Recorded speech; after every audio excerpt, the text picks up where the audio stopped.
ಬಳ್ಳಾರಿಯಲ್ಲಿ ಆಂಧ್ರ ಪ್ರದೇಶದ ರಾಜಕೀಯವನ್ನ ಶುರು ಮಾಡಿದ್ದಾರೆ ಅಂತ ಹೇಳಿ ಅಶೋಕ್ ಹೇಳಿಕೆಯನ್ನು ಕೊಡ್ತಾ ಇದ್ದಾರೆ. ಬಳ್ಳಾರಿಯಲ್ಲಿ ಆಂಧ್ರ ಪ್ರದೇಶ ರಾಜಕಾರಣ ಶುರು ಮಾಡಿಕೊಂಡಿದ್ದಾರೆ. ಇದೀಗ ಉದ್ದೇಶಪೂರ್ವಕವಾಗಿಯೇ ಕೊಲೆ ಮಾಡಿದ್ದಾರೆ ಅನ್ನುವಂತಹ ಹೇಳಿಕೆಗಳನ್ನು ಕೊಡ್ತಾ ಇದ್ದಾರೆ. ನೋಡಿ, ಬಳಿಕ ಅದನ್ನ ಮಿಸ್ಫೈರ್ ಕೇಸ್ ಅಂತ ಹೇಳಿ ಬುಕ್ ಮಾಡಿಸ್ತಾ ಇದ್ದಾರೆ. ಕಾಂಗ್ರೆಸ್ ಶಾಸಕ ಭರತ್ ರೆಡ್ಡಿ ವಿರುದ್ಧ ಅಶೋಕ್ ಆರೋಪ ಮಾಡ್ತಾ ಇದ್ದಾರೆ. ಇದು ಹೇಗಾಯ್ತು ಅಂತ ನ್ಯಾಯಾಂಗ ತನಿಖೆ ಆಗಬೇಕು. ಕಾಂಗ್ರೆಸ್ ಗೂಂಡಾಗಳು ಜನಾರ್ದನ ರೆಡ್ಡಿ ಮೇಲೆ ದಾಳಿಯನ್ನ ಮಾಡಿದ್ದಾರೆ. ಈ ಘಟನೆ ಇಡೀ ರಾಜ್ಯವನ್ನೇ ಬೆಚ್ಚಿ ಬೀಳಿಸಿದೆ ಅಂತ ಹೇಳಿ ಅಶೋಕ್ ರಿಯಾಕ್ಟ್ ಮಾಡಿದ್ದಾರೆ. ಸತೀಶ್ ರೆಡ್ಡಿ ಗನ್ಮ್ಯಾನ್ ನಿಂದ ಗುಂಡು ಹಾರಿದೆ. ಜನಾರ್ದನ ರೆಡ್ಡಿ ಕೊಲೆಗೆ ಪ್ಲಾನ್ ಮಾಡಿದ್ರು ಅಂತ ಹೇಳಿ ಅಶೋಕ್ ಆರೋಪವನ್ನ ಮಾಡ್ತಾ ಇದ್ದಾರೆ. ಎಲ್ಲವೂ ಕೂಡ ಪ್ರೀ ಪ್ಲಾನ್ಡ್ ಆಗಿತ್ತು ಅಂತ ಹೇಳಿ ಸುದ್ದಿಗೋಷ್ಠಿಯಲ್ಲೂ ಕೂಡ ಅದೇ ವಿಚಾರವನ್ನ ಇಲ್ಲಿ ಪ್ರಸ್ತಾಪ ಮಾಡಲಾಗಿದೆ. ಇನ್ನು ಭರತ್ ರೆಡ್ಡಿ ವಿರುದ್ಧ ಅಶೋಕ್ ಅವರು ಕೂಡ ಆರೋಪ ಮಾಡಿದ್ದಾರೆ. ಗುಂಡಿನ ದಾಳಿ ಮಾಡಿರುವಂತದ್ದು ಇಡೀ ರಾಜ್ಯವನ್ನ ಬೆಚ್ಚಿ ಬೀಳಿಸಿದೆ. ಮೊನ್ನೆ ತಾನೇ ಹೊಸ ವರ್ಷ ಆಚರಣೆ ಮಾಡಿದೆ. ಮುಖ್ಯಮಂತ್ರಿಗಳು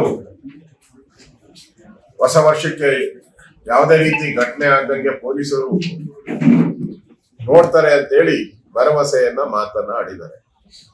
ಅವ್ರು ಹೇಳಿದ್ದು ಒಂದೇ ದಿನಕ್ಕೆ ಬಳ್ಳಾರಿಯಲ್ಲಿ ಗುಂಡುಗಳ ದಾಳಿ ಫೈರಿಂಗ್ ಆಗಿರೋದು ಈ ರಾಜ್ಯದ ಕಾನೂನು ಸುವ್ಯವಸ್ಥೆ ಹೇಗಿದೆ ಅನ್ನೋದಕ್ಕೆ ಕನ್ನಡಿ ಹಿಡ್ದಂಗೆ ಆಗಿದೆ.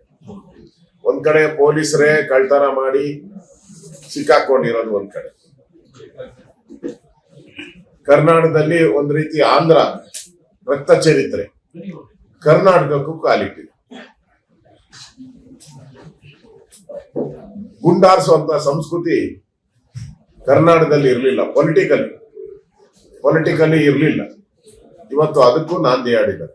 ನಾನು ಸಿದ್ದರಾಮಯ್ಯನವ್ರು ಕೇಳ್ತೀನಿ, ಬಳ್ಳಾರಿ ಪಾದಯಾತ್ರೆ ಮಾಡೋದ್ರಲ್ಲ ಏನ್ ಹೇಳಿದ್ರಿ? ಬಳ್ಳಾರಿ ರಿಪಬ್ಲಿಕ್ ಅಂತ ಹೇಳಿ ಅದು ತೊಡೆ ತಟ್ಟಿ ಹೇಳಿದ್ರಿ, ತೊಡೆ ತಟ್ಟಿ ಬಳ್ಳಾರಿ ರಿಪಬ್ಲಿಕ್ ಅಂತ. ಈಗ ಅದು ಕಾಂಗ್ರೆಸ್ ರಿಪಬ್ಲಿಕ್ ಆಗಿದ್ಯಾ? ಜನಾರ್ದನ್ ರೆಡ್ಡಿ ಮನೆ ನಾನು ಫೋನ್ ಮಾಡಿದ್ದೆ, ಜನಾರ್ದನ್ ರೆಡ್ಡಿ ಅವ್ರಿಗೂ ರಾತ್ರಿ ಮಾತಾಡಿದೆ. ಅಲ್ಲಿ ಪೊಲೀಸ್ ಅಧಿಕಾರಿಗಳ ಜೊತೆನೂ ಮಾತಾಡಿದ್ದಿಲ್ಲ. ಏಕಾಏಕಿ 40-50 ಜನ ಗುಂಪು ಕಟ್ಕೊಂಡು ಜನಾರ್ದನ್ ರೆಡ್ಡಿ ಕಾಂಪೌಂಡ್ ಒಳಗಡೆ ಬಂದು ಫ್ಲೆಕ್ಸ್ಗಳನ್ನ ಹಾಕಿದ್ದಾರೆ. ಅದಾದ್ಮೇಲೆ ಜನಾರ್ದನ್ ರೆಡ್ಡಿ ಮನೆಯವರು ಕಂಪ್ಲೇಂಟ್ ಕೊಟ್ಟಿದ್ದಾರೆ. ಪೊಲೀಸರು ಬಂದು ಅದನ್ನ ತೆರವುಗೊಳಿಸಿದ್ದಾರೆ. ತೆರವುಗೊಳಿಸಿದ ಮೇಲೆ ಅಲ್ಲಿನ ಶಾಸಕ ಬೆಂಬಲಿಗರು ಸತೀಶ್ ರೆಡ್ಡಿ ಅವರು ಅವರ ಬೆಂಬಲಿಗರು ಮತ್ತೆ ಬಂದು ಅಲ್ಲಿ ರಸ್ತೆಯಲ್ಲಿ ಕಾಲ್ ಮೇಲೆ ಕಾಲ್ ಹಾಕೊಂಡು ಕೂತ್ಕೊಂಡು ಕಟ್ರಿ ಅಂತ ಹೇಳಿ ಬಲವಂತವಾಗಿ ಅವರ ಗೇಟನ್ನ ನುಗ್ಗಿ ಕಟ್ಸಿದ್ದಾರೆ. ಇದು ಅಲ್ಲಿ ಕಾರಣ, ಘಟನೆ ನಡೆಯಕ್ಕೆ ಕಾರಣ. ಇದರಲ್ಲಿ ಜನಾರ್ದನ ರೆಡ್ಡಿ ಅವರು ತಪ್ಪೇನಿದೆ. ಈಗ ಅವ್ರು ಯಾರೋ ಕಂಪ್ಲೇಂಟ್ ಕೊಟ್ಟಿದಾರಂತೆ, ಸಾವಿಗೆ ಜನಾರ್ದನ್ ರೆಡ್ಡಿ, ಶ್ರೀರಾಮುಲು ಇವರೆಲ್ಲರೂ ಕಾರಣ ಅಂತೇಳಿ. ಗುಂಡಾರಿ ಇರೋದು ಯಾರಿಂದ? ಇದೇ ಸತೀಶ್ ರೆಡ್ಡಿ ಬೆಂಬಲಿಗರಿಂದ. ಅದರಲ್ಲಿ ಈಗಾಗಲೇ ಪೋಸ್ಟ್ ಮಾರ್ಟಮ್ ರಿಪೋರ್ಟ್ ಆಗಿದೆ. ಅವರೇ ಗುಂಡಾರಿಸಿ, ಕಾಂಗ್ರೆಸ್ ಅವರೇ ಕೊಲೆ ಮಾಡಿ ಜನಾರ್ದನ್ ರೆಡ್ಡಿ ಮೇಲೆ ಹೇಳ್ತಾ ಇರ್ತಕ್ಕಂಥದ್ದು ಅಕ್ಷಮ್ಯ ಅಪರಾಧ.